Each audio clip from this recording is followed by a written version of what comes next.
Hi. നമ്മളൊരു വ്യക്തിയോട് നമ്മുടെ പേഴ്സണൽ ആയിട്ടുള്ള കുറേ ഡീറ്റെയിൽസ് ഷെയർ ചെയ്ത ശേഷം നമുക്കൊരു ഫീലിംഗ് വരും. ഒരു സെൻസ് ഓഫ് റിഗ്രറ്റ്. ഇവരിത് മറ്റുള്ളവരോട് പോയി പറയുമോ? അല്ല ഇവർ നമ്മളെ ജഡ്ജ് ചെയ്യുമോ എന്നൊക്കെ. സോ ഇതിനൊരു നല്ല സൊല്യൂഷൻ എന്ന് പറഞ്ഞാൽ നമ്മളൊരു ആളോട് എന്തെങ്കിലും ഷെയർ ചെയ്യുമ്പോൾ പേഴ്സണൽ ആയിട്ടുള്ള കാര്യങ്ങൾ ഷെയർ ചെയ്യുമ്പോൾ നമുക്ക് പോസ് ചെയ്തിട്ടൊന്ന് തിങ്ക് ചെയ്യാം. ഇയാളെ നമുക്ക് ട്രസ്റ്റ് ചെയ്യാൻ പറ്റുമോ? വിശ്വസിക്കാൻ പറ്റുമോ? ഇയാളിത് ഈ കാര്യം പറയേണ്ട ആവശ്യമുണ്ടോ? ഇത് നമുക്കെന്നെ ഒരു ഹാമായിട്ട് വേറെ രീതിക്ക് വരാൻ ചാൻസ് ഉണ്ടോ? എന്നൊക്കെ നമുക്ക് ഇതിനെ ഒന്ന് അനലൈസ് ചെയ്താൽ നമുക്കൊരു നല്ലൊരു കൺക്ലൂഷനിൽ എത്താൻ പറ്റും.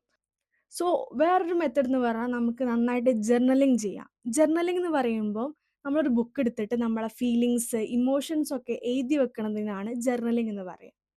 അതിൽ നമ്മളിങ്ങനെ ചെയ്യുമ്പോൾ നമുക്ക് നന്നായിട്ട് റിലീഫ് കിട്ടും. Because it all happens because you are emotionally over flooded. നമ്മൾ ഇമോഷണലി ഓവർ ഫ്ലഡ് ആകുമ്പോൾ നമുക്കൊരു സ്പേസ്, സേഫ് ആയിട്ടുള്ള സ്പേസ് കിട്ടാൻ വേണ്ടിയിട്ടാണ് പലപ്പോഴും ആൾക്കാർ ഇത് ചെയ്യാറുള്ളത്. അതുകൊണ്ട് ഈ മെത്തഡ്സ് ഫോളോ ചെയ്താൽ നിങ്ങൾക്ക് ഇതിൽ നിന്ന് നന്നായിട്ട് രക്ഷപ്പെടാൻ സാധിക്കും.